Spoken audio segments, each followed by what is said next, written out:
Well, good evening, everyone. Thank you for joining us tonight. My name is David Knight. I'm an assistant professor of education, finance, and policy in the College of Education.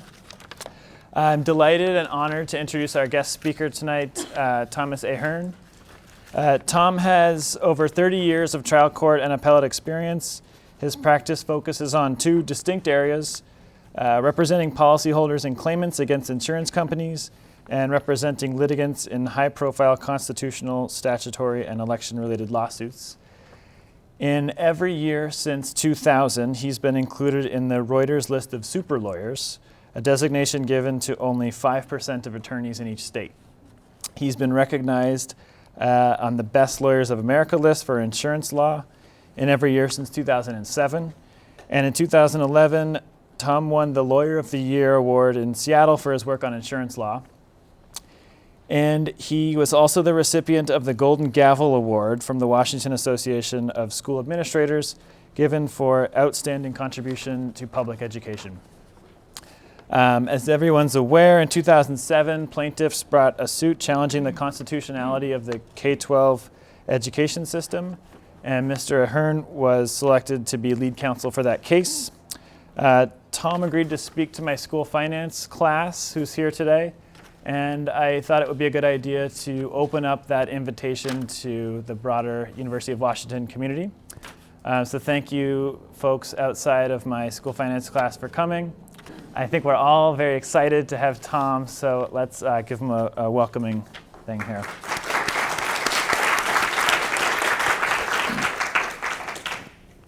And they're saying I have to have a mic, so what I say can and will be used against me later on. So what I'd like to do is run through what I was told to talk about, which is the McCleary v. State case. And instead of taking questions throughout, I'd rather just wait till the end, because half the time your questions could be answered by what I'm going to say later. And that way also it prevents me from losing track of where the heck I am. So first, what I'd like to do is start by just a brief background of the chronology of this lawsuit. So it started with, and I got to make sure the clicker works, and it's not. Oh, there we go. 2007, we sued the state. 2009 was the trial, and it started in August, went through October. And we had a lot of witnesses, actually about 70, testifying on what the facts were, and then we had a team of lawyers on our side and a team of lawyers working for the state arguing with the judge about what the law should be. 2010, the trial court finally issued its final judgment against the state, saying what the facts were and saying what the law was. The state immediately appealed to the Washington Supreme Court.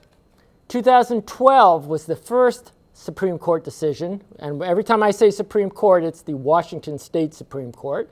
And they ruled against the state. The court said that the trial court was right on what the law is, and there was evidence to support every single thing the trial court said the facts were. That led to then a 2013 to 2017 saga of the Supreme Court enforcing its ruling against the state. And then finally in 2018, the state complied with the order the Supreme Court had issued and dismissed the case. So that's basically the brief chronology of this lawsuit. Now, what was the goal of the plaintiffs when they filed in 2007? It was simple: increase state funding for Washington's public schools. Now, David told me that the class is reading the 2019 K12 Finance Guide, and just as a short aside, the 2009 version of that exact same guide was one of our important exhibits at trial. And of course, we emphasize things like all the diversity of kids that are in classrooms, the school buses, the importance of transportation, the computers, the importance of technology, that blackboard with the complicated types of formulas kids have nowadays they have to deal with, and the kid with the basketball, with emphasize sports and athletics. Needless to say, the state didn't like us doing that, so you now see the current K12 Finance Guide is a lot simpler without all those nice graphics on them.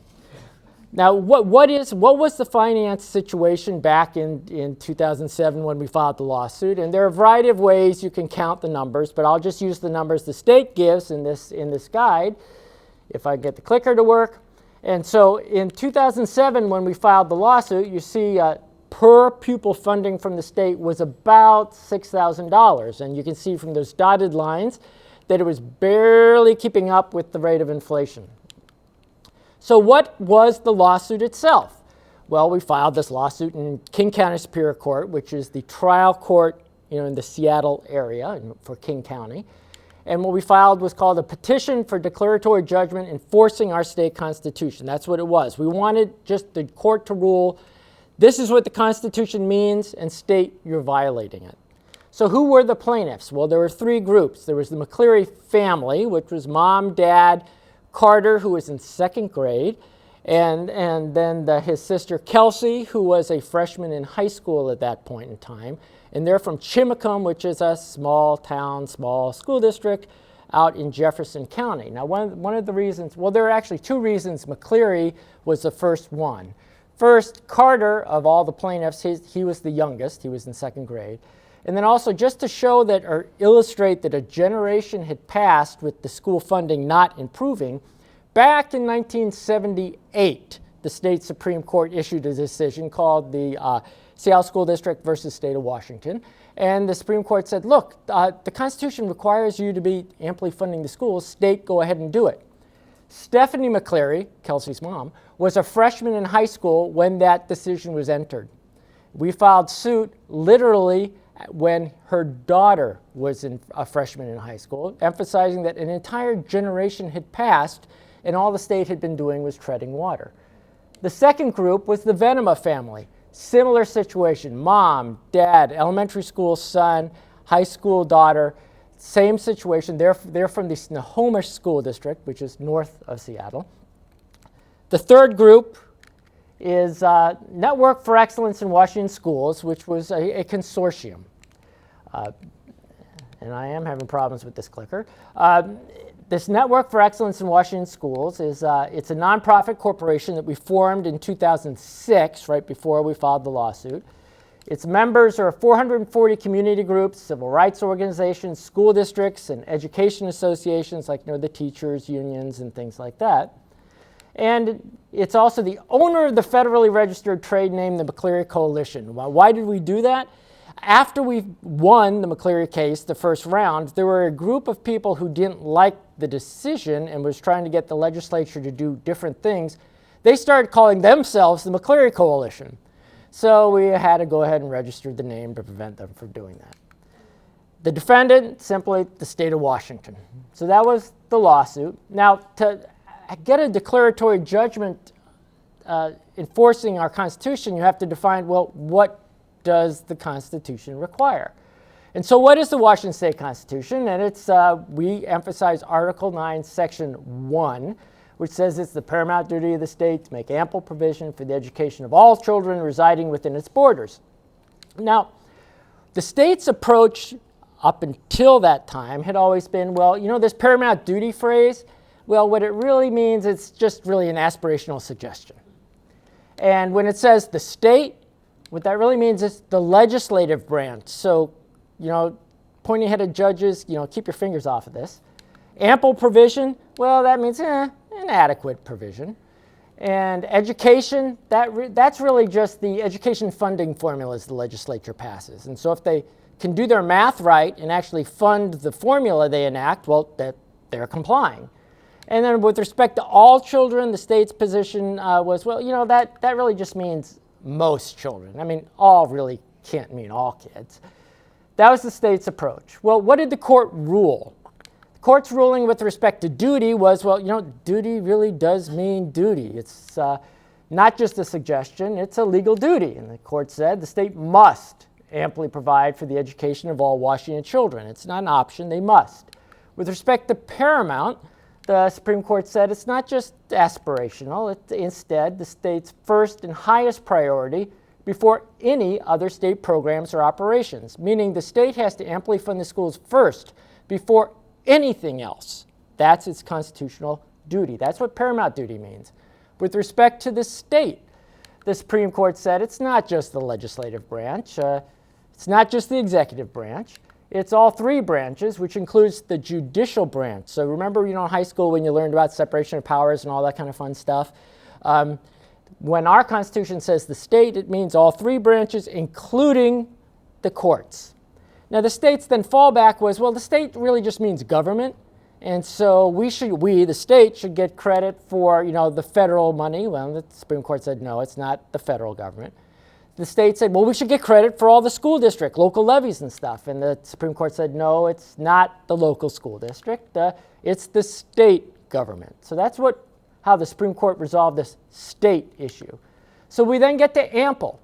And the Supreme Court said, well, the state, had said, it means just adequate. And the Supreme Court said, no, it's not just adequate. It's considerably more than just adequate or merely sufficient. Now, with respect to this ample bit, we went through all the legal stuff, about what ample means, et cetera, et cetera. But what I think really resonated with the court, the trial judge, and the Supreme Court is the superintendent of public instruction at that time was Randy Dorn.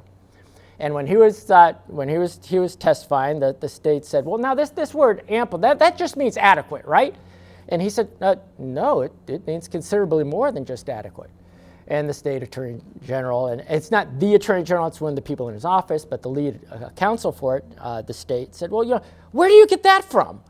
And Randy said, well, if I'm the mayor of a town, I would much rather have an ample water supply for my citizens than just an adequate one, because ample is considerably more than just adequate. And that's what the trial court latched onto, that's what the Supreme Court latched onto, and that is now what ample means in the state of Washington under the state constitution. We then get to this word education. And the Supreme Court said, education does not mean the education funding formulas. It means the basic knowledge and skills needed to compete in today's economy and meaningfully participate in this state's democracy. I want to take a little side here on meaningfully participate in our state's democracy. Where the heck did that come from? Well, actually it came from the University of Washington. It came from the School of Education. It came from Professor Soder, who was our expert witness. And he spent a lot of time on the stand explaining how crucial and key an educated citizenry is to the operation and effectiveness of a democracy. And I'll get into later on about the battles of experts we had. In our case, and I know in class you've talked about Hanashek and Armour and all the national experts. We only called one expert at trial, and that was Professor Soder, to explain why this constitutional provision and educating all kids, giving all kids a realistic and effective opportunity to become educated citizens was so crucial to a democracy. That's why I highlighted it in purple, because my son goes to UW now and he says purple's your color, so that's what I use. So the Supreme Court says, the basic knowledge and skills needed to compete in today's economy and meaningfully participate in our state's democracy. And the state said, that's a bunch of fluff. What the heck does that mean? How do you define it? And the Supreme Court said, well, the legislature's already defined it when they passed the bill, House Bill 1209, which is now codified in the statutes. And it lists, what kids need to learn. They need to be able to read with comprehension, write effectively, communicate successfully, know and apply core concepts and principles of math, science, et cetera, et cetera. The legislature already defined what those basic education requirements are. And the Supreme Court said, and you know what else they did?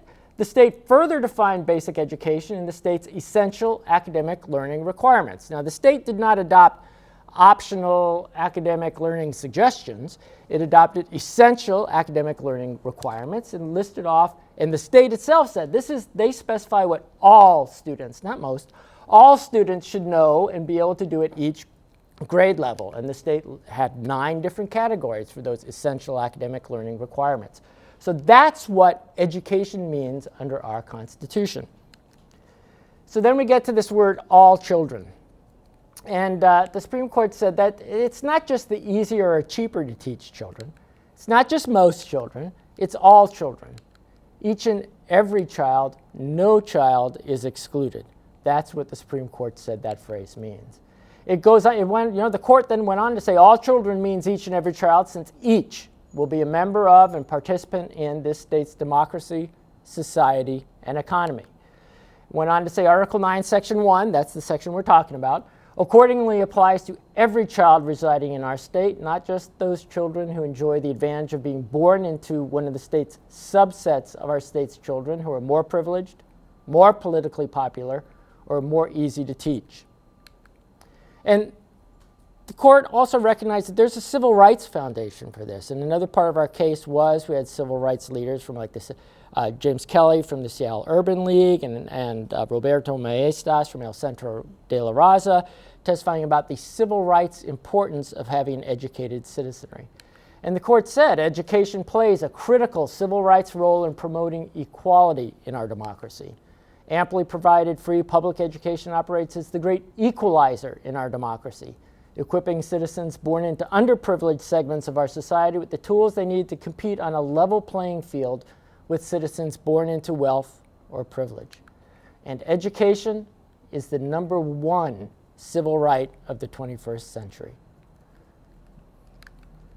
So the Supreme Court then just wrapped this all up in one sentence. Article 9, Section 1 confers on children in Washington a positive constitutional right to an amply funded education. So with those parameters, or these rules on what does the Constitution say, and not to bring like a non-academic slant to this, but this basically is like the rule book. If NFL has a rule book for playing football in the football games, these are the rules, the constitutional rules. And so then the question is the state violating the state constitution under those rules? Now, part of the initial issue when we're going to trial on this is there are 295 school districts across the state. And when I say this, by the way, I'll just note that when we filed the lawsuit, there were 296. And in the course, between when we filed in 2007 and we went to trial in 2009, one school district, Vader, went insolvent. And one of the state's points was, clearly we're amply funding the schools because only one has gone insolvent. But anyway, there are 295 school districts. And so the state wanted to just do a very generic, hey, we'll just look at the state as a whole. And I, of course, as the plaintiff side, wanted to show specific examples of districts who were underfunded. And the state said initially they said, okay, fine, you're going to have to prove 295 different school districts. Long story short, and as much as I disagree with the state's positions on a lot of things, the Attorney General's office in our state, they're a bunch of straight shooters. They really are reasonable. And at the end of the day, the lead trial lawyer on the state side and I agreed that, we would focus on 14 districts. And I would name 7 districts the plaintiffs would focus on. The defendant, the state, would name 7 districts to focus on. And we did that. And the way we named them is, seriously, what we did is I had my list ready to send in an email. He had his list ready to send in an email. And we agreed that at exactly, and I forget the time now, but at exactly 4 o'clock, we would push send. So our emails literally passed, and we both named Yakima. And so we ended up having 13 focus districts in our trial, and then we also, both sides used statewide data to confirm our position on why our focus districts were really just examples of the state as a whole. Now, going to what was the evidence and what were we talking about actually in this trial, the defendant state's evidence was based primarily on experts. As I mentioned earlier, they had all the national experts flying in to testify about how the Washington funding was great, there were no problems with it, boy, we were so much better than other states, et cetera, et cetera, et cetera. The plaintiff's evidence was based, we didn't use any experts other than Professor Soder. We used no experts for the funding stuff. We used the boots on the ground. We used the moms, Stephanie McCleary and Patty Venema. We used superintendents. We used people from the state Office of Superintendent of Public Instruction who did not want to testify, but they were required. And so we used the boots on the ground for our evidence. So what were the kinds of things we talked about? The state said, the 2008-2009 funding formulas fully fund the needed school district costs. And the emphasis was on the 08-09 funding formulas, because remember, we were going to trial in 08-09, so that was the evidence, those funding formulas. And we, of course, then disagreed. We gave specific examples of how the state's funding formulas left needed costs underfunded. And Professor Knight said I'm supposed to talk about some specifics, so for each of these I will. One example is pupil transportation. The funding formula for pupil transportation that the state said was fully funding actual costs had at least two minor problems with it. First, it did pay for the mileage that the school buses had to travel to bring kids to and from school. And it's not like the field trips and the sports teams, it's just bringing kids to and from school. The defect was the mileage was determined as the crow flies. So if the school is here and the bus stop is there, miles were calculated in the state formula like this, instead of, oh, the road the bus actually has to travel to get there. The other defect was the costs were calculated on the fuel prices were calculated on a fuel price back when the Seattle School District decision was entered, inflated by implicit price deflator.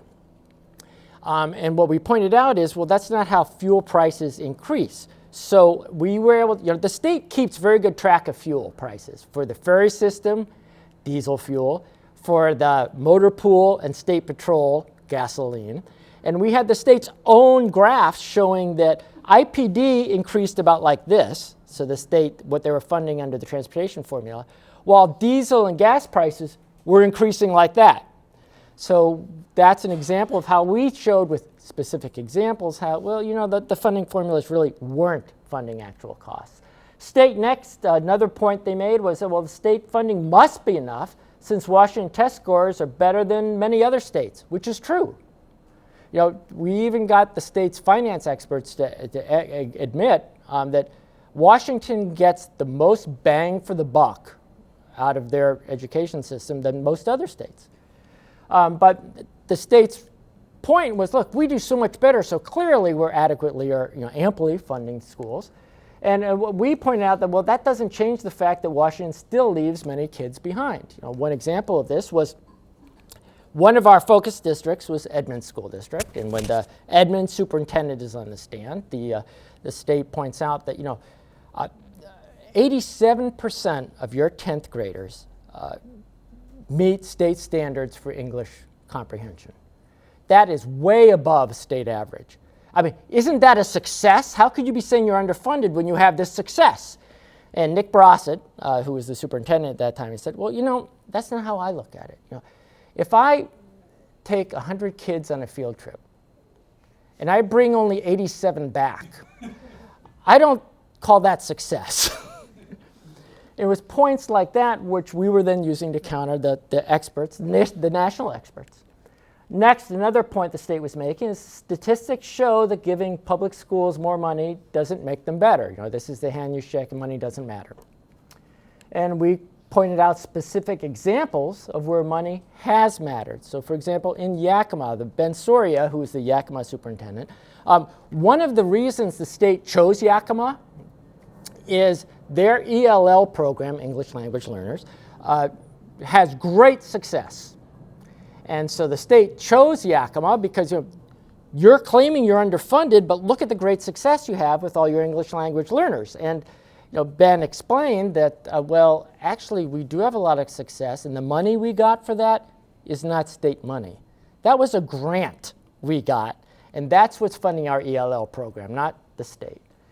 Another point with Yakima the state had is, as these focus districts, once they were named, the state sent their experts to go, look at each school district and take all kinds of pictures and stuff like that. And so one of the pictures they had were of this room, this computer lab with all these computers, all the screens set up. And remember, this was the old days before you guys with your iPhones and stuff.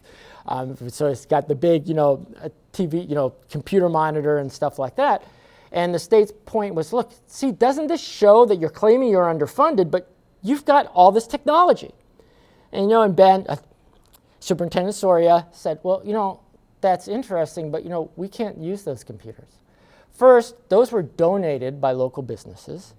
As you can tell, they're old, and so one, they can't run the software of all the education programs that are needed now, and we can't even turn them all on because the wiring in our school is so old, it doesn't have the capacity to feed, with electricity, all the computers we have. So we can only turn on, there's this thing of like 30, we can only turn on 5 at a time.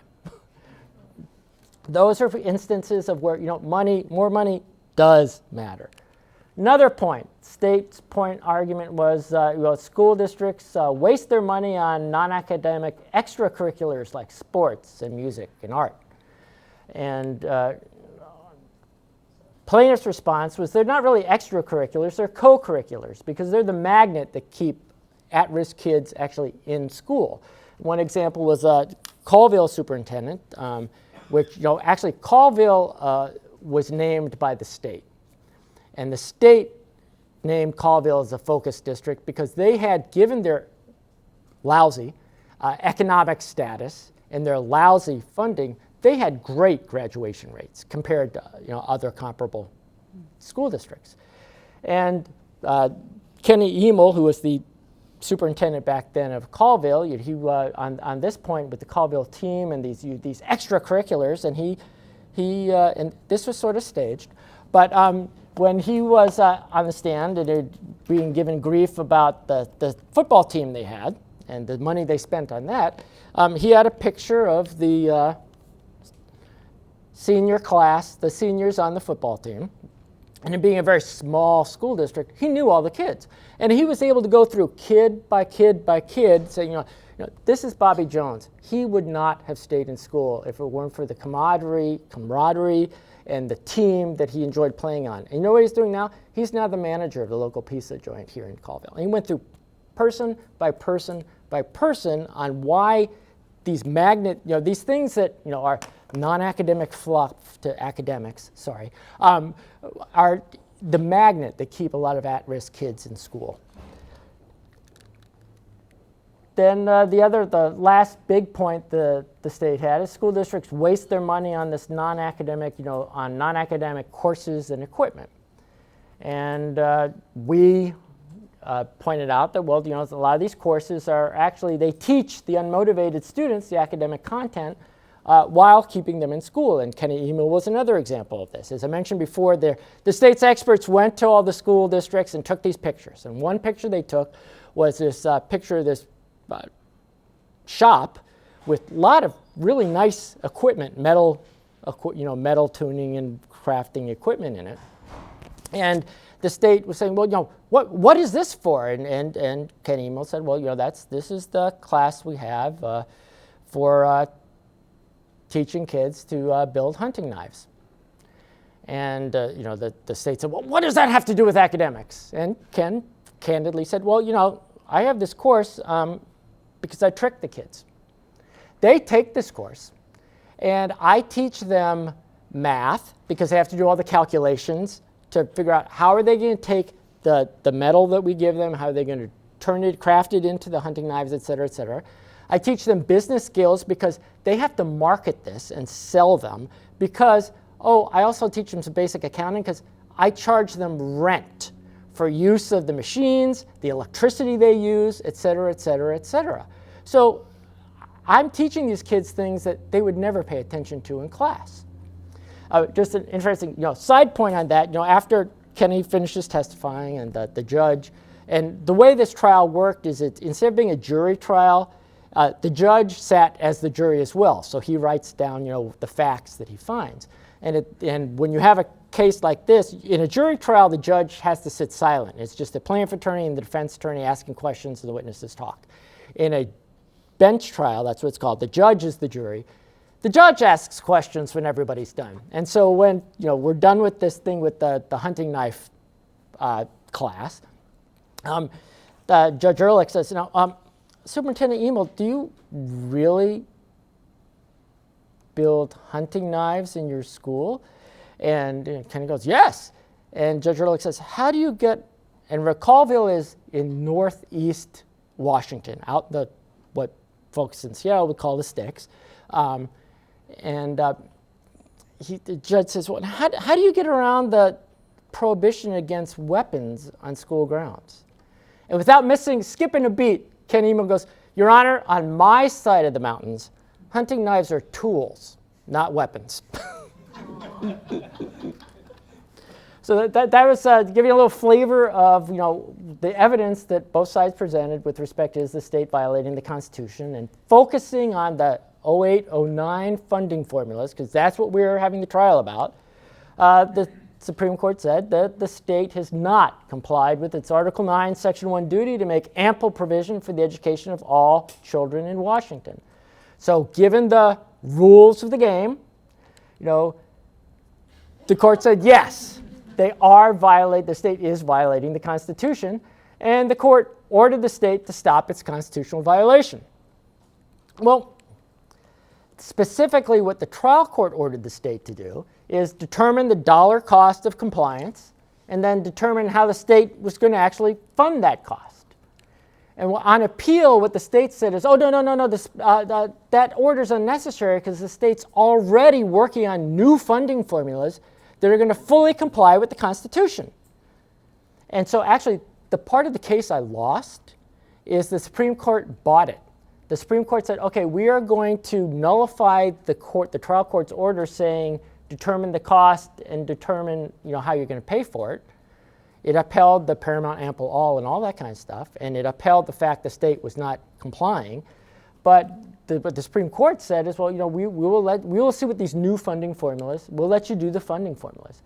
And so the state also assured the Supreme Court that these new formulas would, by the 18-19 school year, fully implement all 10 components of the state's basic education program. And the state had specified what that basic education program is by salaries that attract and retain competent personnel, material supplies and operating costs, basically insurance, heat, all that kind of stuff for actually running a school building, special education for kids with disabilities, the full day kindergarten, going from half day kindergarten to full day kindergarten, K3 kindergarten through third grade classrooms of only 17 kids, student transportation to and from school, remedial education for struggling students, the learning assistance program, advanced instruction for highly capable students, the transitional bilingual ed program. It's the bilingual ed program for non-fluent English speakers, and then increasing the 24 credit requirement for high school graduation. One point that came up at trial and the state quickly fixed is Washington high school graduation requirements were 20 credits, whereas all Washington colleges required 24. So the state was saying you can graduate high school, but you can't apply to our colleges because, there's a disconnect. And so part of the new basic ed program was to fund having 24 units. So those are the 10 components of the state's basic ed program.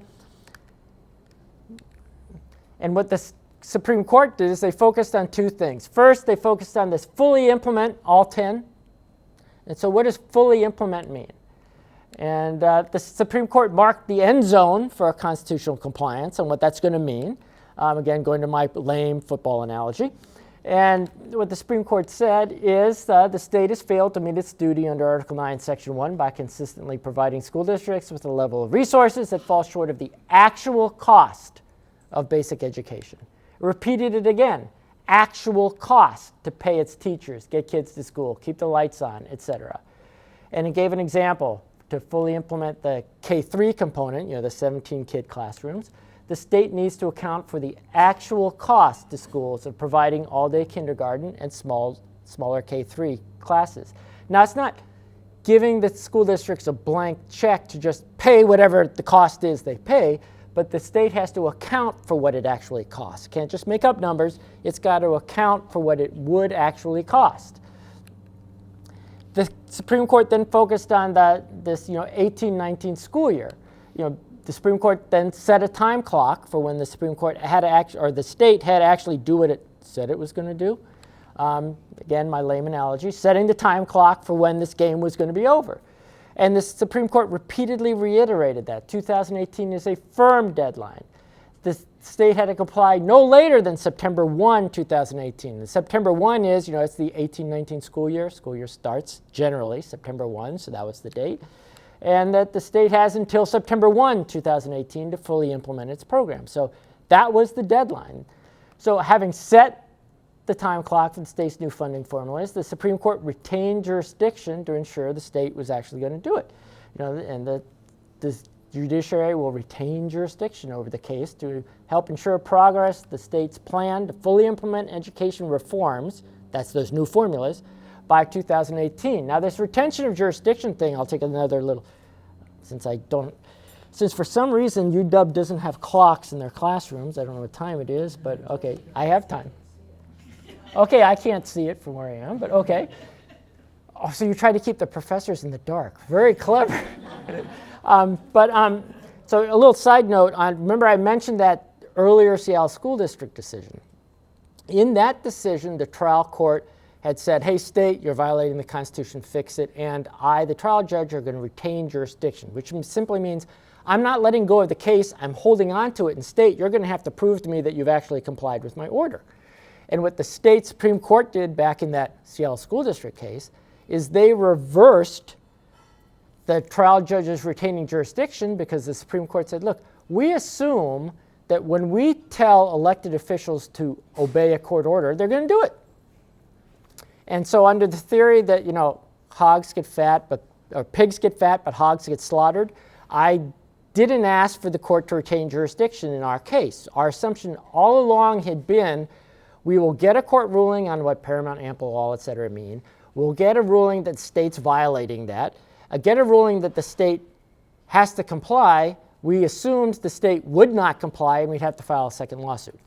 But the state Supreme Court was obviously, I guess the polite term would be irritated enough with the state's lack of compliance since that Seattle School District decision and when Stephanie McCleary was in high school, that they retained jurisdiction on their own and said, look, we are going to hold jurisdiction and state, you are going to have to report to us every single year after the legislative session is over on how you're making progress to meet that 2018 deadline. And this court then emphasized Article 9, Section 1 imposes a judicially enforceable affirmative duty on the state. So the court was going to enforce this duty, paramount duty of the state. So that's what the Supreme Court was going to do. They were going to enforce it. And then the question is, well, what if the state disobeyed and didn't do it? Now, one option is the court could just give up. And frankly, that is what one state did. In the state of Ohio, the Supreme Court, there are these education funding, school funding cases in many states. And in Ohio, the state Supreme Court said, legislature, your state, you're violating our Constitution about funding our schools. Fix it. And the legislature said, separation of powers, there's nothing you can do, nanny, nanny, boo-boo. And in Ohio, the Supreme Court said, oh, okay, you're right, case dismissed. It's sort of like giving a get-out-of-jail-free card, which, of course, most of you people don't even know what Monopoly is. But back in the old days when we had board games instead of these laptop things, you had a get-out-of-jail-free card in Monopoly. Another option is the court could simply declare victory and leave. And that's what happened in New York. In New York, the Supreme Court came down with a firm ruling on how the state had to comply. The state sort of a third complied and said, well, we've now fully complied, and at least people on my side, the plaintiff's side, would say, guys, you're not even halfway there yet. But what the state Supreme Court said is, well, that's good enough, and boy, they've complied, we're done. So declare victory and leave is another option. Sort of like, that getting second prize in the beauty contest on your Monopoly card. Another option is you can enforce court orders, which is basically, giving the go to jail card. And the question is then, well, what was Washington going to do? And that is what Washington chose to do. Washington said that they were going to actually enforce. And they said that the Supreme Court initially said there are a bunch of things we could do. We can impose monetary or other contempt sanctions. The court said we could prohibit expenditures on other matters until the court order is complied with. So legislators, if you want to spend money on things like, heat in the legislative building, we can just nullify those payments until you actually comply with our order. The court said it could order the legislature to pass legislation to fund specific amounts of remedies. And it could, and actually I'll just, if I can go back on this, on where this came from. And what the court listed as their options were frankly things that plaintiffs had suggested in their briefing and gave examples of how it's been done in the past. The ordering the legislature to pass certain legislation, that actually, one example was way back in the early 60s when there were all the redistricting disputes about, one man, one vote. Federal court here in Seattle ordered the legislature to redistrict its legislative boundaries, and the legislature said, well, we're not going to do it this year, we'll do it some other year, or we'll do it next year, or we'll do it next year. And finally, the federal judge lost his patience, and he said, look, either you guys are going to, I'm ordering you to pass legislation, and I'm going to nullify every law you pass before you do that. And so that actually got the state legislature's attention. They passed redistricting legislation. Another was order the sale of state property to fund noncompliance. Where that came from is in a lot of the southern states after Brown versus Board of Education. There were school districts, and in a lot of southern states, the schools are run by the county. So it's really the county schools. The county would say, we just don't have the money to fix up the black schools so we can integrate or desegregate. And there were a few federal judges, finally losing patience, said, well, you're saying you don't have money, but I noticed you have a really nice county courthouse. If you don't start complying, I'm going to order the federal marshals to seize the courthouse and sell it. And we'll take those proceeds to fund compliance. Another example the Supreme Court listed was they could prohibit funding on an unconstitutional education system. So what the education system in our state is set up by statutes. And if the funding system is unconstitutional because it's violating the ample funding for all, the state Supreme Court could just nullify the school funding statutes, which would actually, as a practical matter, close the schools, because if you don't have statutes to operate the schools close. But that's one thing they could do.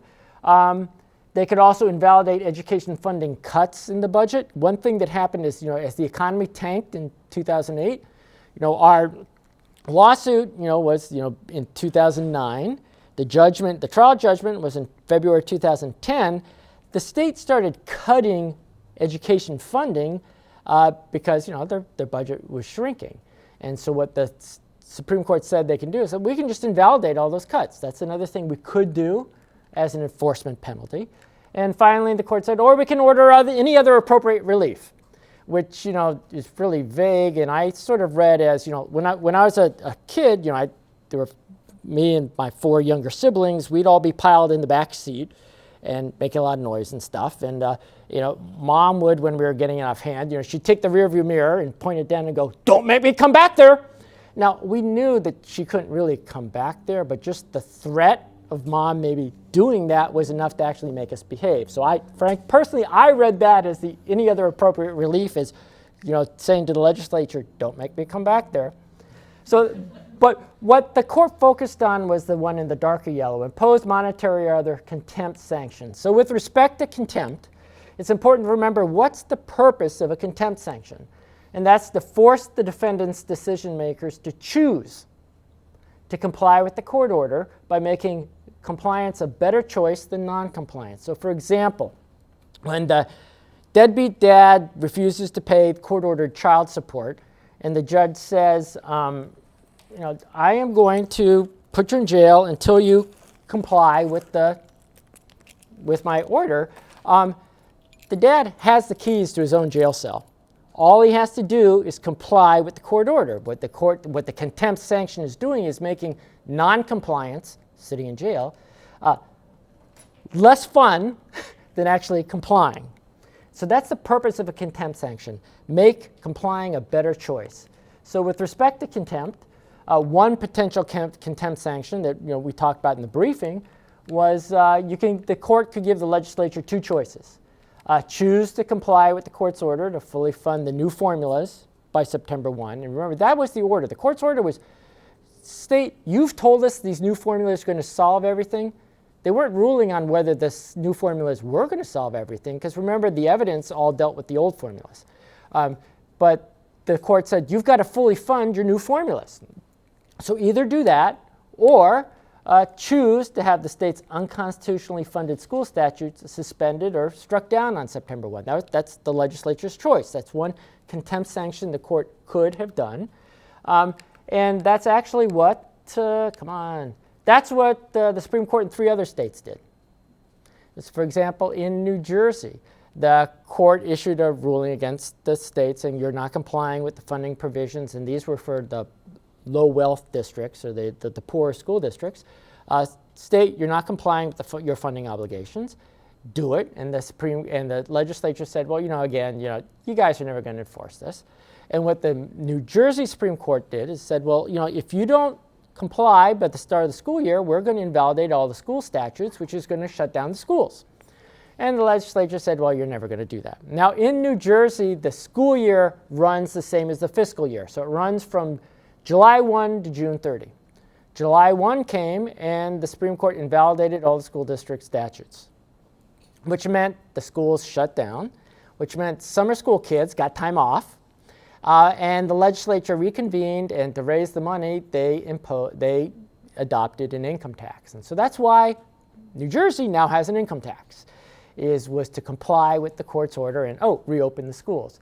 Kansas and Arizona had a similar go-around where the legislature refused to comply, and the Supreme Court said, we will invalidate the school statutes because we've told you they're unconstitutional, and there's no question courts have the authority to invalidate unconstitutional statutes.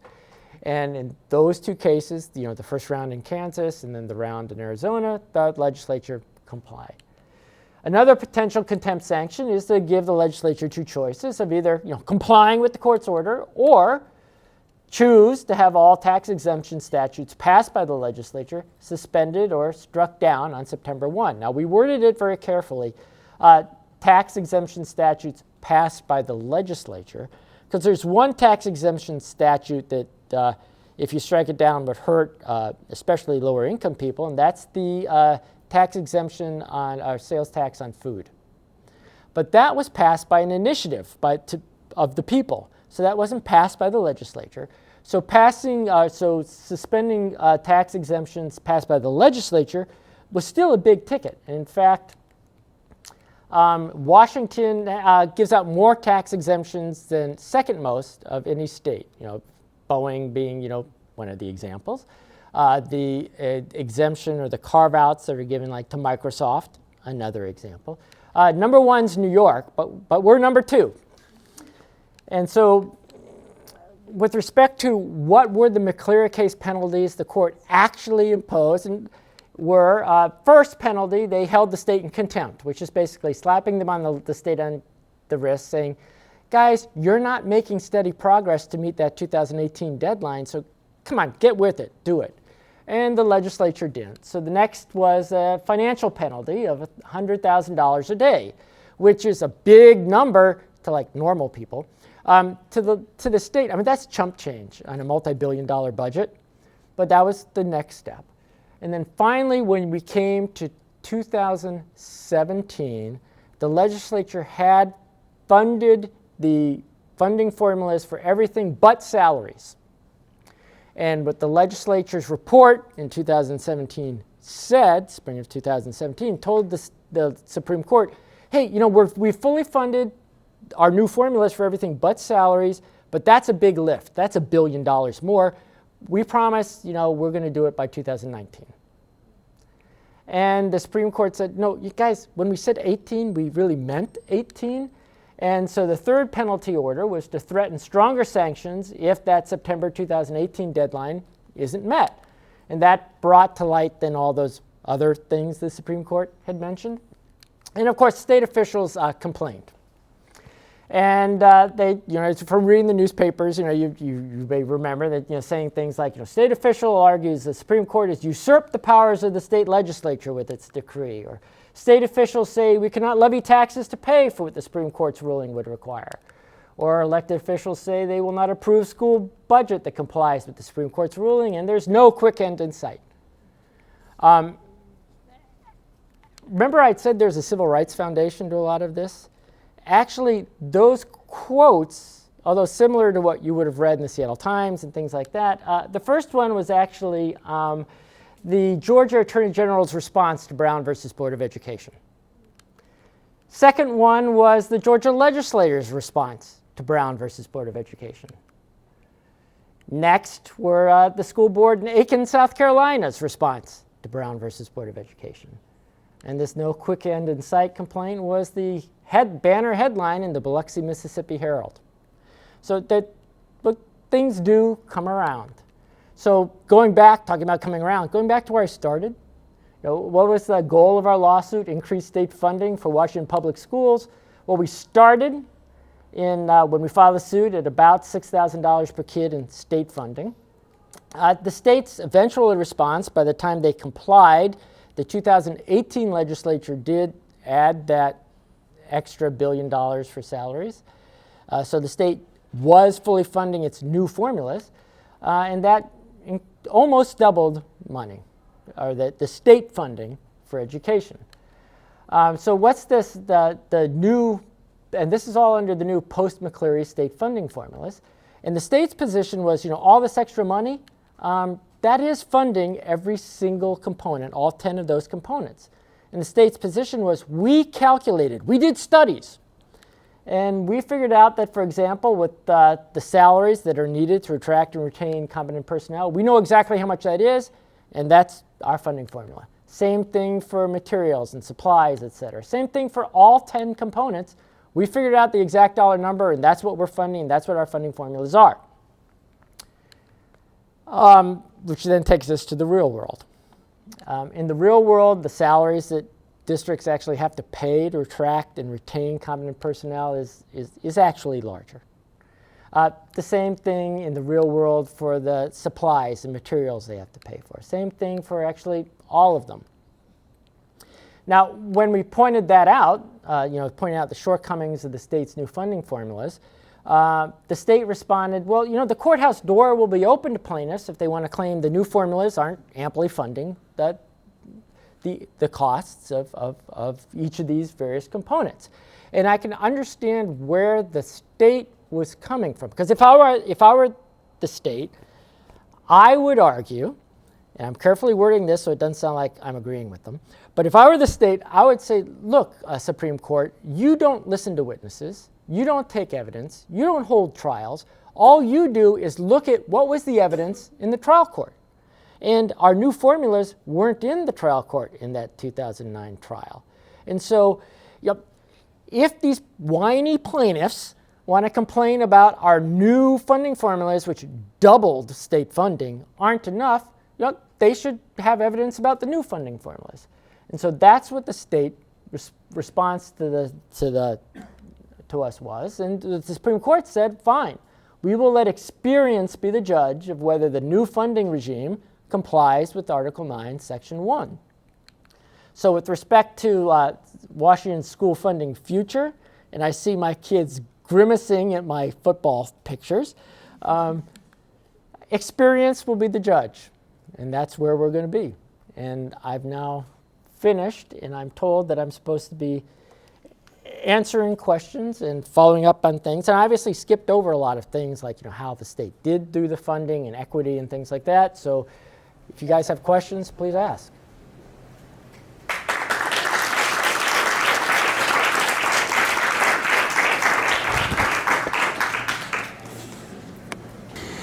It's okay if I ask something. Could you go back to I think one slide back where you showed the shortfall in the actual. So what is the data behind that? What those are is actually what schools were actually paying, and where they get that money from is local levies or grants or the federal government. So that what those numbers were is what school districts are actually paying for those things. Those numbers come in after the court was relaxed or retained. Yes, because what is the trial was on the 08-09 funding formulas, because we went to trial August through October of 2009. So the most recent data was the 08-09 school year. And so what the actual costs were back then, what the funding formulas were funding back then, by the time you're now it's 2019, or when we were making these points, in 2017 and 18, we were just submitting things in briefs saying, look, this is what, the state's own documents are showing, or what the school district documents are showing. And again, if I were on the state side, I would correctly, from an appellate standpoint, say, Supreme Court, appellate judges, none of this is in the trial court record. Plaintiffs have to file a new suit if they want to file one. New facts. So in the blue bar, as I recall, is special ed. Yes. That's the one that's gotten a lot of attention. Yes. At least in what I've been reading, that particularly falls short. And so is that really the way it stands then, that the plaintiffs would have to go back to court to get? It wouldn't be going back to court. It was starting all over again in court. So you have to file a case, which not from a fairness or whatever standpoint, but from a pure litigation standpoint, makes sense. I mean, so for example, taking the blue bar here that we're talking about, the current special ed funding formula is very different than the one that existed at the time of trial. And personally, I think it's still woefully inadequate. I think that, frankly, to comply with, and special ed's unique too, because there it's not simply, the state saying, this is what special ed should require. You've got two things. One, this thing called the Supremacy Clause in the federal Constitution, and a federal statute dictating, requiring, IEP, individualized education programs, and what special ed kids need. Yes. So, there's, a federal, not to use a word that Seattle people might not like, but to trump everything, there's another layer of what the state has to do to operate a legal, school system. And so someone would have to come into court now and say, look, this is what it actually costs. We have to account for it. It's not we get a blank check for everything we're paying, but we have to justify our costs. And the state funding formula is under what we're having to spend to comply with federal law.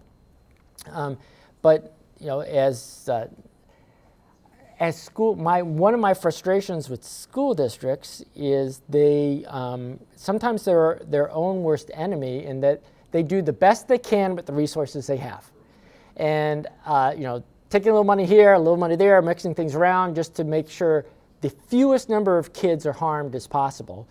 But that doesn't make the accounting case easy or clean to prove.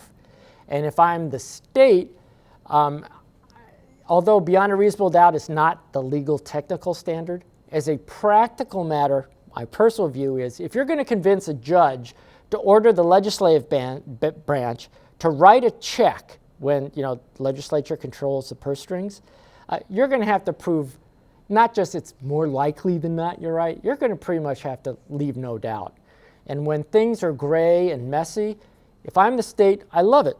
Because if it's gray, I win. All ties go to the state.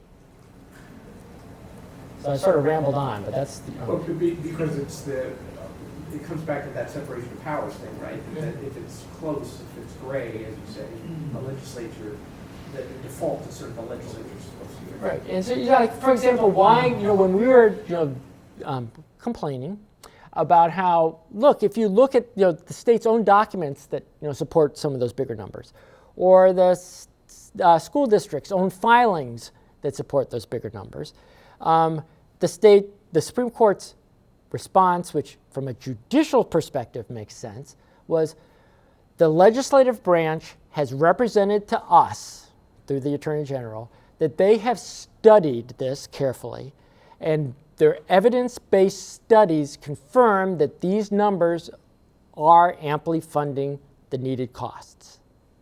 And it was a deference thing. This came up especially, for example, in the salaries, where we were explaining that, well, look, the salaries aren't even close to that the state's funding are needed to attract and retain competent personnel. And the state's response was, oh, no, but we did all these studies. Trust us. And so the Supreme Court, from a judicial standpoint, said, we have to defer to the legislative branch and their fact-finding and stuff like that.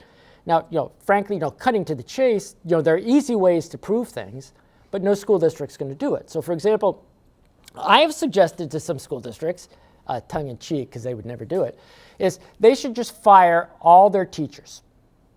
Just fire them all and repost the exact same jobs at the state funding level.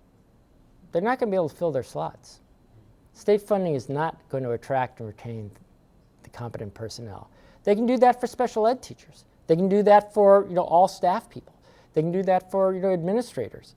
But again, school districts do, superintendents and school boards, they want to take care of kids the best they can with what they've got.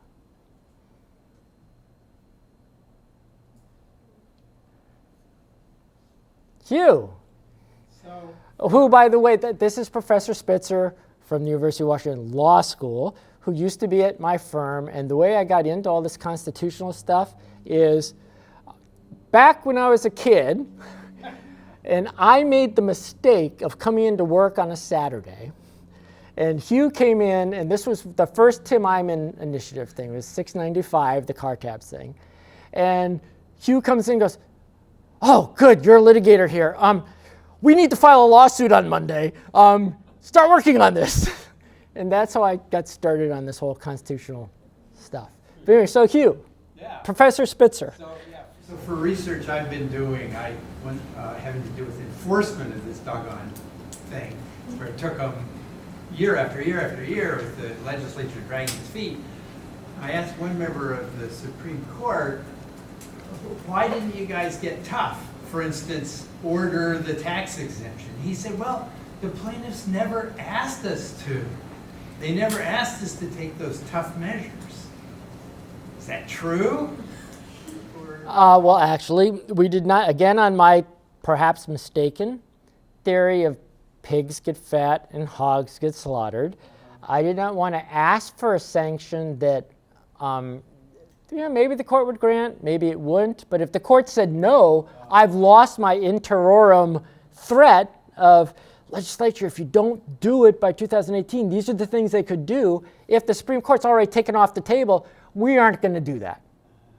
And it also made just the idea that maybe things might disappear did make some folks at Boeing and Microsoft nervous enough that they were at least talking to some of their legislators saying, look, guys, you've got to get a lid on this because we don't want something like that to happen. Very interesting. And eventually it happened anyway, because these cases are often just chicken between the courts and the legislature. Mm-hmm. The legislature finally did, pretty much. Well, and what's important to remember, and I know you all read the 2019 K12 guide, which is has a interesting version of the truth on its description of the McCleary case. Sort of like, the phone call was a perfect phone call. What the McCleary decision did, what the court's order was, fully fund your new formulas. And when the Supreme Court dismissed the case, it said you have complied by fully funding your new formulas. It did not rule those new formulas comply with the Constitution. And so where we are now is the court has ruled the new formulas are funded, and that that does a lot. I mean, that has doubled virtually state funding. Now, the other side of that, we talked about the levy stuff. Where the state got a lot of that money is what they called the levy swap, which is they reduced the amount of local taxes a school district could impose and it increased the state tax. So, it was basically taking money from school districts and handing it back to them, which is why, I call it the levy swipe, not the levy swap. And what it, and just people could say that if you're into politics and stuff like that, you could say the Democrats got outsmarted by the Republicans because the levy swap or levy swipe basically takes money from blue districts and sends it to red districts. So it's, redistributing the wealth, but it's redistributing it from one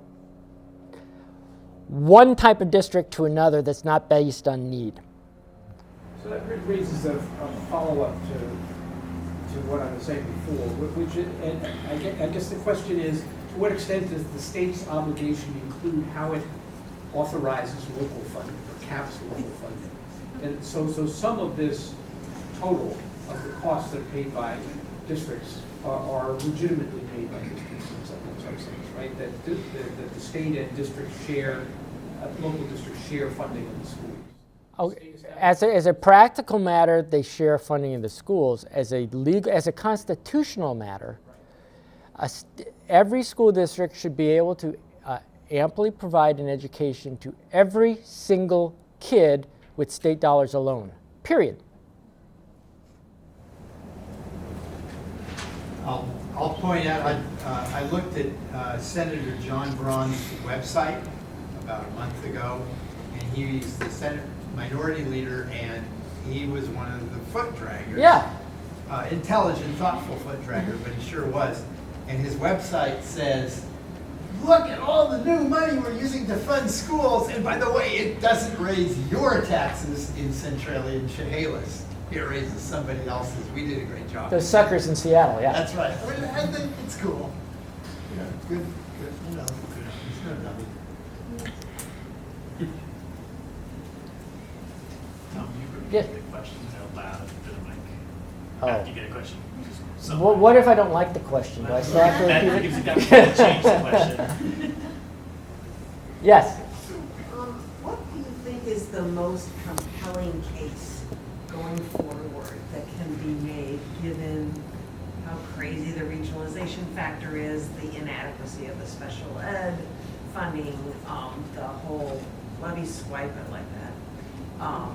What do you, if you just had to look and give advice, what would be your advice about the most compelling case? Okay, my advice on the most compelling case was the question.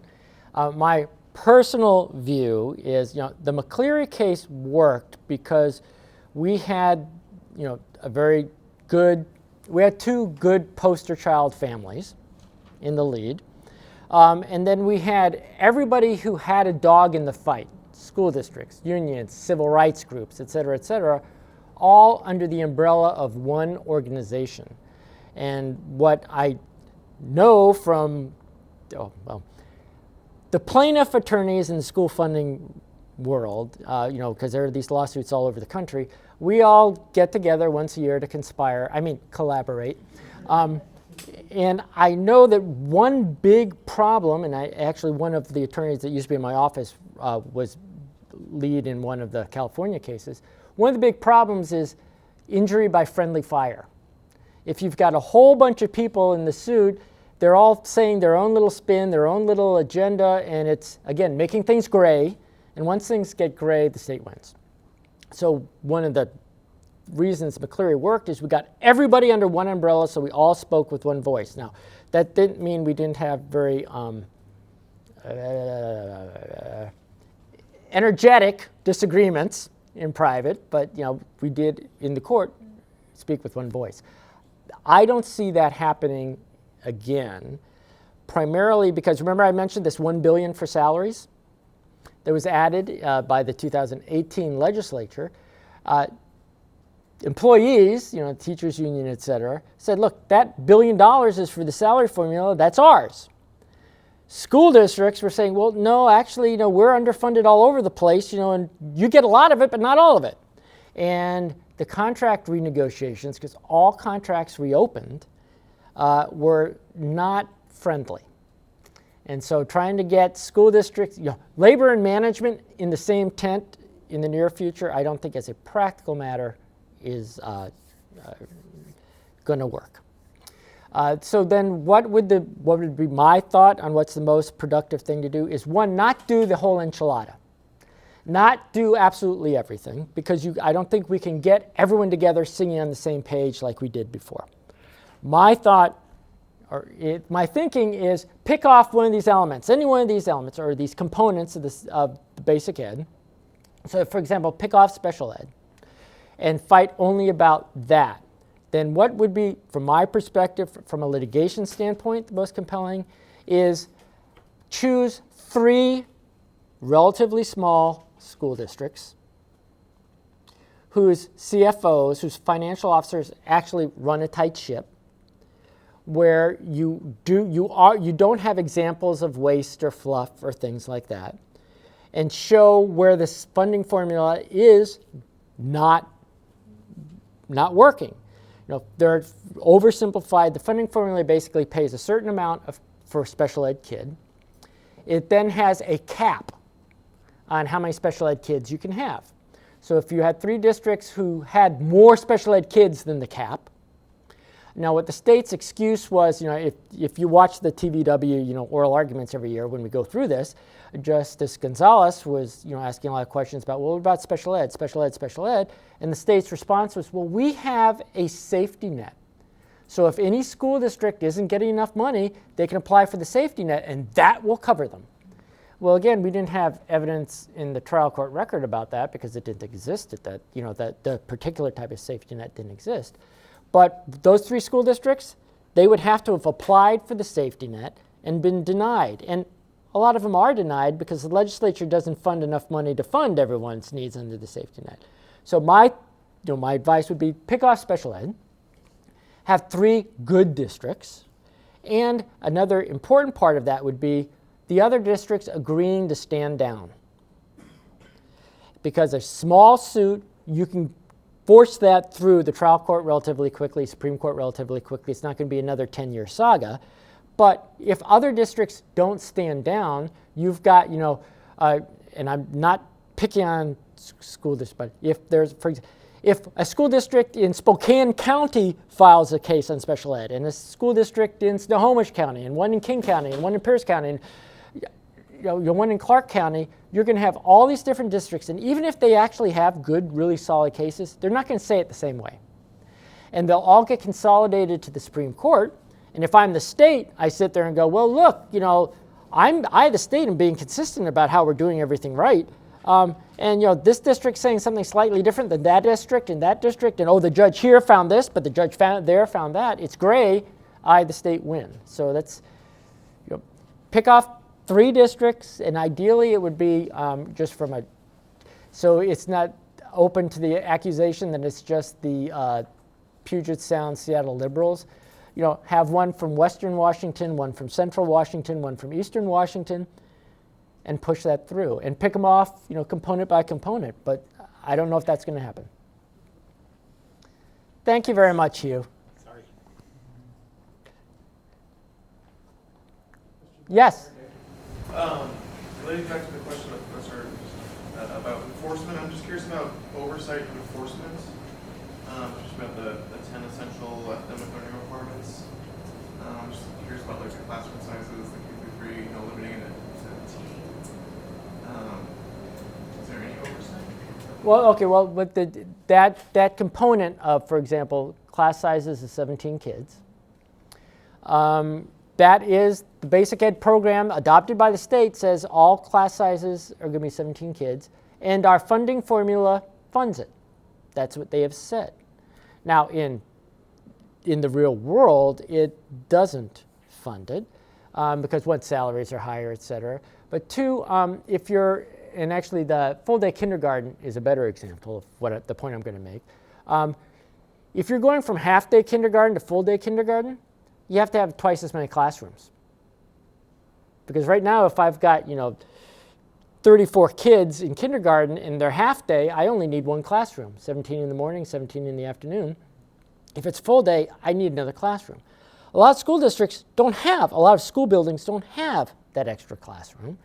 And the state's taken the position that we don't have to pay for any capital. And I'm putting a finger up to remind me to make a comment on that. But so those school districts, if they don't have the classrooms, the way the funding formula works is we will pay you if you have that classroom. But if you don't have that classroom, we're not paying for full-day kindergarten for you. And so that the way it's that's an example of, on one of these bars where I've got the actual cost is higher, the state's funding formula isn't funding it. With respect to capital, the Supreme Court early on in these enforcement orders going on through the years said that, the state has to account for the actual costs of K3 and full-day kindergarten. I had that on one of my slides. They have to account for it. And we pointed out that, they're not funding the classrooms that are needed.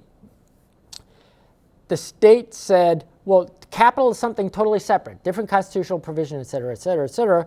Supreme Court, you never ruled that capital is required.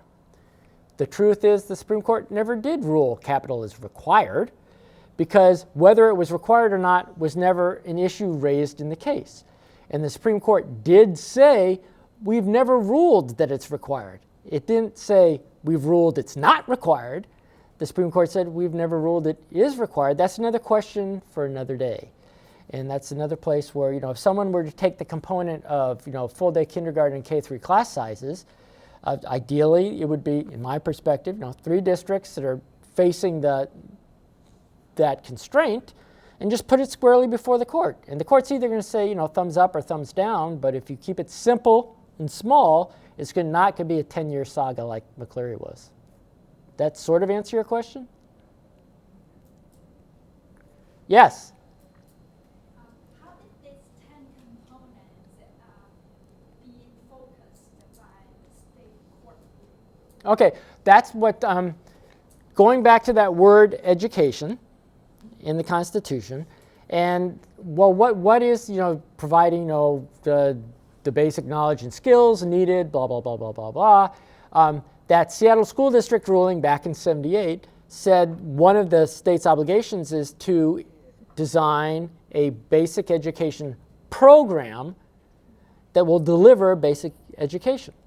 And through the years, between court rulings and the legislature, they've said, here are the state itself has said, these are the 10 components of our basic ed program.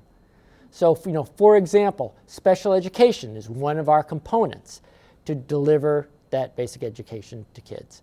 And so that's where those 10 came from. The Supreme Court simply said, look, state, you've defined the 10 components of the basic ed program. Are you amply funding those 10 components that you, the state, you yourself have come up with? So that's where those 10 components came from. And one thing, while I'm talking on that, on the amply funding, et cetera, one thing that the state made a big deal about is, we've got these state standards, right? The Constitution isn't a guarantee that all kids will actually meet state standards. But what the state's own witnesses said in trial, and that's what the court ruling says, is you at least have to, what ample funding means, is provide all kids a realistic and effective opportunity to meet state standards. And when you have kids that start way behind the starting blocks, bringing them up to speed is part of giving them a realistic or effective opportunity. Giving them that, kids that need special attention, the special attention they need, et cetera. That's part of giving them a realistic and effective opportunity. And it's that opportunity in, for example, special ed and learning assistance and things like that. So that's where the 10 came from, though. I'm sorry.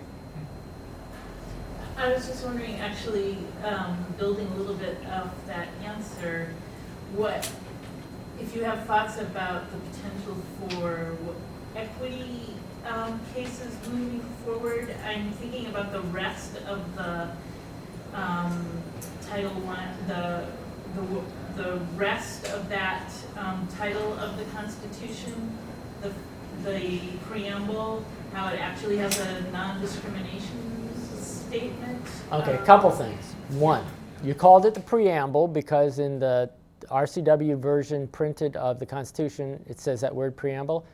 Look in the state archives. The Constitution doesn't have that word preamble. So it's not a preamble. And in fact, the Supreme Court has ruled that it's not a preamble. It is, Article 9, Section 1 isn't just a preamble, because preambles are sort of like fluffy, vague ideas. It's a constitutional mandate, so that's Section 1. Section 2 is what you're referring to, where it says the legislature shall establish a general and uniform public school system. Actually, isn't the first section, Okay, actually, the rest all of that children statement, without regard to. without regard to Okay, race, sex. okay. Well, Right.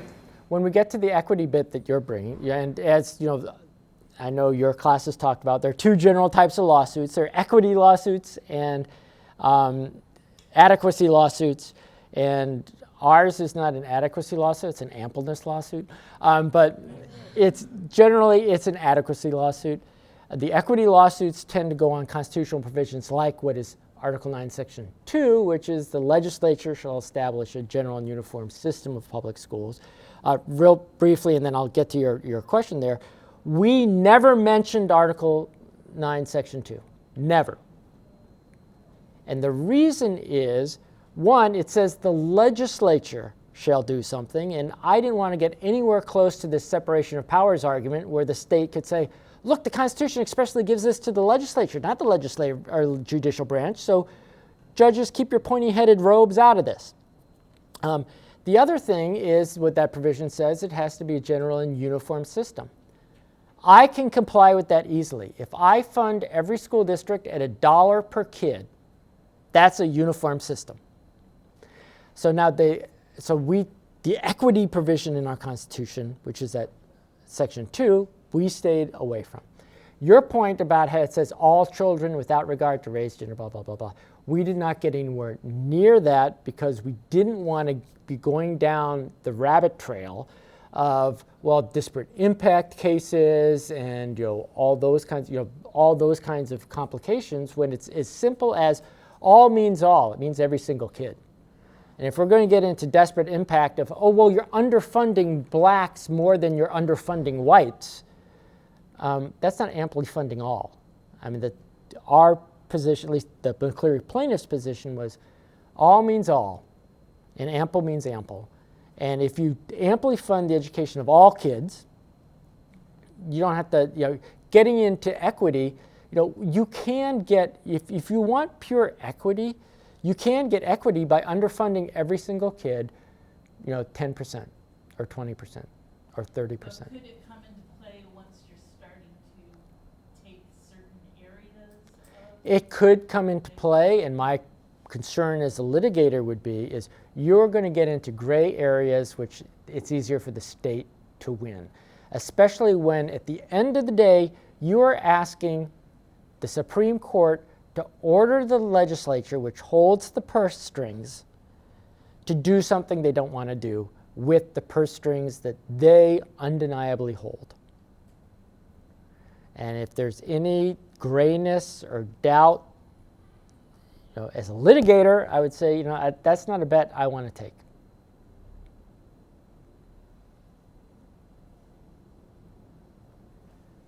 Anything else?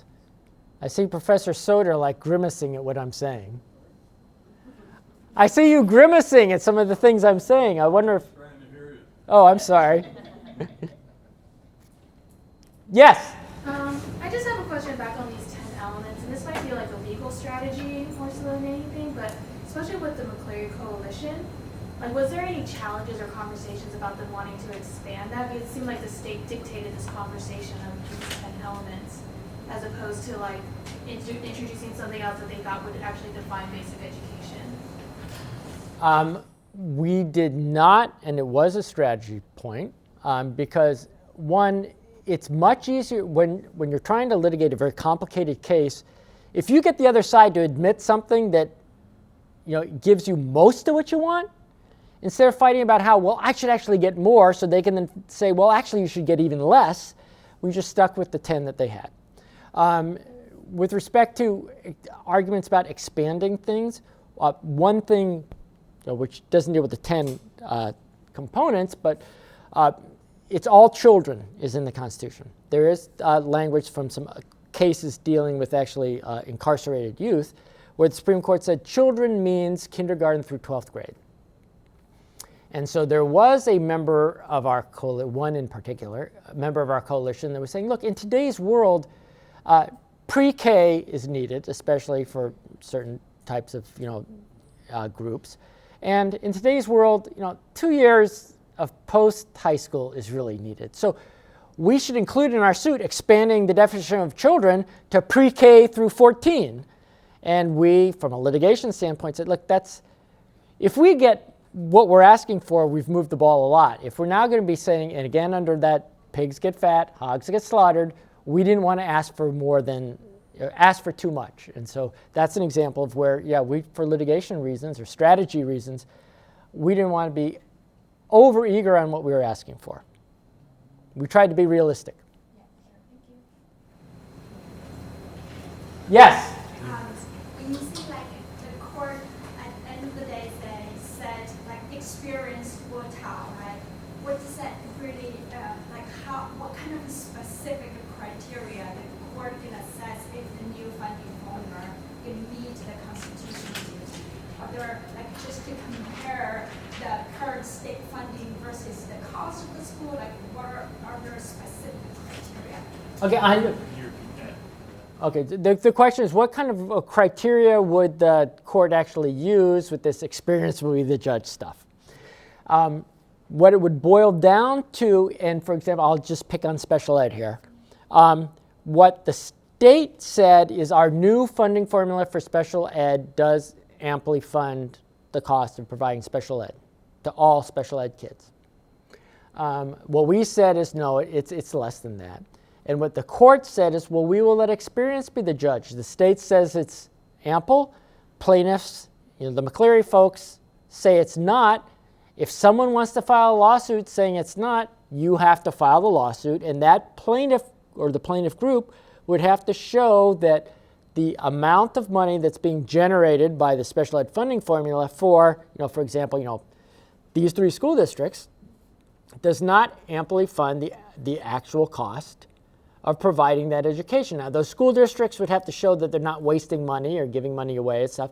It's not, again, the school has, this actual cost bit is, the formula has to account for what in the real world the actual cost is. It doesn't have to just write a check for whatever it is the school district decides to spend. So it's the factual issues in this, experience will be the judge, is plaintiff's going to have to come in and say, hey, we tried to provide special ed for all our special ed kids, comply with federal law, et cetera, with what the state funding formulas gave us, but that was not enough. Our experience shows that we needed, I'm making up numbers here, we needed $100,000 more to actually fund the education. And we weren't wasting money. We were actually cutting corners. The state's formula violates the Constitution of amply funding. Yes? Were there any other kind of major concessions that the plaintiffs felt were made through this process?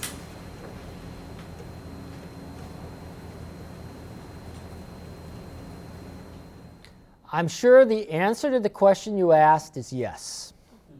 Your follow-up question of what were they, off the top of my head, I can't think of any. But we did, a lot of the things we did, as you can imagine, you've got a group that is a pretty diverse group in separate agendas. And so we have, the special ed associations and things like that, beating the drum on, well, actually special ed should be getting more money. And then you've got the highly capable group saying, well, actually highly capable needs more money. And the same thing for learning assistants, bilingual, and then the rural districts as opposed to suburban districts. And everyone was saying that their share of the pie needs to be bigger. And why the McCleary case at least worked as a coalition is everyone finally came to the conclusion that what we need first is making the pie bigger, and then we can fight about the relative sizes of the slices in that pie. Yes? Since you have it seems like you have a pretty good comparative idea of what adequacy lawsuits have looked like in other places in the US, can you speak really quickly to what you think is the kind of unique contribution that McCleary makes in that world of kind of school finance adequacy lawsuits, either in the context of what Washington State McCleary was, or in the contributions that your process work was added to it? Okay, with ours is very, and this was a strategic decision. We deliberately did not do what other adequacy suits do. Mm-hmm. First, Washington's is the only one that has the ample word in it, So we tried to focus on that because the adequacy suits, there are some that go well and some that go poorly. And to avoid having the ones that go poorly crammed down our throat, we emphasized a word that weren't in the adequacy suits, ampleness. Another thing we did very different than, in fact, I mentioned the group of plaintiff attorneys who get together, every year, and they uniformly told me I was committing a mistake. Malpractice was the word they used. When we decided, you probably know these adequacy lawsuits, you've got a battle of experts. You've got experts on one side saying, the money the state's providing is more than enough or clearly adequate to provide kids an education, blah, blah, blah, blah, blah. And you've got the experts on the other side saying, no, that's not enough, and blah, blah, blah, blah. And my thought was, especially in Washington, the battle of the experts, it's going to be gray, we lose. So our suit was very different in that, as I mentioned before, we only used one expert, Professor Soder on democracy. That was it. We did not use any finance experts, no financial experts, no accounting experts, none of those. We used just the boots on the ground, which in our particular case was very effective. And I do know from talking to plaintiff counsel in other states who are now gearing up to file suits, they're thinking of doing the same thing, is we were able to, as the Judge Ehrlich himself said several times to our boots on the ground witnesses, thank you for bringing me into the classroom and bringing the classroom to me. Painting the picture very clearly of what is needed in today's classrooms. And one of the hurdles that any plaintiff has is most judges are like old farts like me. And the schools today and the kids today and the challenges that we have to prepare kids for, the economy we need to prepare kids for today is very different than what it was when I was growing up. And having those boots on the ground explain what the real world is like in today's classrooms is something that's very different than what I've seen in the adequacy suits in the other states. And I think that's important. I know that, for example, in our state, I had several legislators come up to me during the course of this explaining how schools are just wasting money because, we never had computers when I was going to school, and I turned out just fine. And we never had like the special ed bus for the kids. We were all fine. Everything was perfect. And the world's different now. And part of that, it's not like, I can have the same job my dad did, and my daddy's dad did, et cetera. So the world's changing rapidly, and we're competing globally now, not with just other people in our community. Things are very different, and it costs a lot more. Professor Soder. Could I give one quick example when you mentioned Justice Ehrlich following things? After we were going back and forth with my testimony, and I thought finally I am done and I could heave a sigh of relief, then the judge said he had some questions he wanted to ask. And I'd been listening to some of the other days that we were there, and the first question, he asked me 3 questions. The first one was, did I think that all of what I've been talking about in terms of civic education and democracy could be handled in one class, like civic education or something? It was a really heavy question. I knew exactly where he was going, because if I had said, one class, well then I would have totally wiped out, I think a whole lot of the argument for all the rest of the school. Now we're simply arguing about a contemporary problems class or something. So I said, well, no, not at all. It has to infuse, it has to go throughout the whole school structure and what you do. And my point I just wanted to make is that the judge in this case wasn't just sitting back thinking about some points of law here and there, because he also asked me about Larry, I'm blanking on his name, not Larry, Lawrence Holder. And he asked whether we had ever used in the work we had done, whether we had ever used any of the work in terms of moral development or something. So he was following everything very, very closely. I was really impressed with the judge. And also, I must say, and then I will be done, but I listened to all of the summaries. I was very impressed with the Tom Ahearne summary. When he was done and the state was done, then the judge said, Well, I'm not going to rule from the bench today. You remember that line? Yeah. And everybody broke into laughter because we are in a room about this size, and all along the walls on both sides are nothing but binders of material that had been submitted and admitted as evidence for this whole case. I mean, it's a huge, long case, and there is, like I say, a sparring you can see on either side. And I just thought it was a great line. He says, well, I'm not going to rule from the bench today on this. One quick follow-up on Judge Ehrlich. He's very, very smart, and it was clear throughout the course of the trial that he's one of these Harvard people, and he's big on literature and all that kind of stuff. And when in that same discussion about the hunting knife shop, and he's explaining that it's also a magnet that gets kids to school, and he turns to the judge and says, "No offense, Your Honor, but kids in my district aren't going to come to school for English Lit. They're going to come for something they can actually do and use their hands with," and that's why this hunting knife class he had, he said, was key to keeping a lot of kids in school. Not that I'm advocating hunting knife classes in every single school district. Anything else? I think we're doing okay on time. Okay. I don't know if I'm happy to answer questions, but whatever you say, you're the boss. if folks have maybe one or two more questions. I do have. Oh, go ahead. Yeah. Would you say that McCleary has impacted other legislation since then in Washington in different ways? Like I know the levy laws has changed. Is that because of McCleary or something else? Well, the levy laws are changing because of the levy swipe the legislature did to pay for the McCleary stuff. And that, someone mentioned equity. I mean, that's something that's going to be coming up with equity between the various school districts. And you mentioned class before this started, the high property value districts as opposed to the low property value districts, and how levy equalization supposedly equalizes that, although the levy equalization isn't always fully funded. So having this great program that in theory is going to do something doesn't help when it's not actually funded.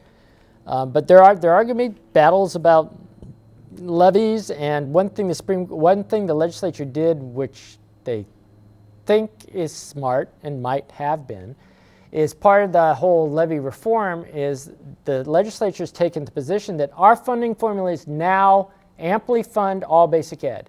And so any school district who wants to pass a levy, they have to certify in writing to the state and the voters that this levy does not fund anything that's basic ed. And so what that really does, I mean, looking at this like the big green thing, salaries, the truth of the matter is, the thing above the dollar bill there, that's funding the salaries that are needed to attract and retain competent personnel. The truth of the matter is that's funded by local levies. But the legislature has said that school district, for you to get that money you actually need to get the people you need, you have to lie. I mean, you have to sign a false confession. You have to say, oh, none of this is basic ed, which then puts that school district in a box. It's nearly impossible for them to go to court and say the salary formula is not funding my basic ed costs for salaries when they have certified in writing when they go to the voters, this levy does not fund basic ed. Because that then puts the school district superintendent and board in the position of saying, oh, we lied to the state, perjury, and we lied to the voters, but trust me, Your Honor, I'm telling you the truth now. Now, what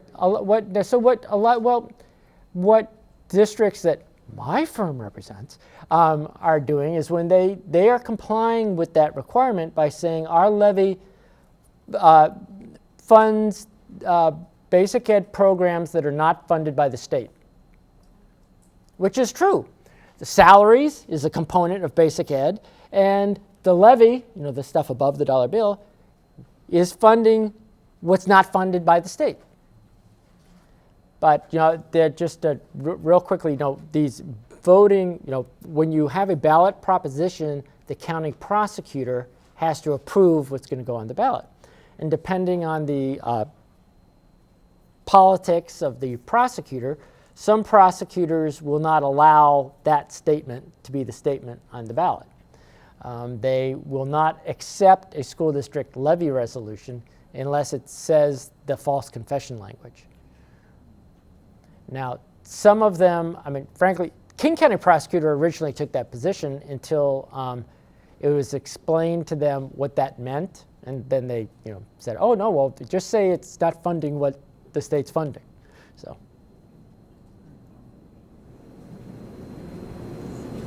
Anything else? Since this was such a lovely talk, I just want to let everyone know that a video of it will be available on the College of Ed YouTube channel, so you can distribute that out. Let's give a warm thank you for Tom for coming out.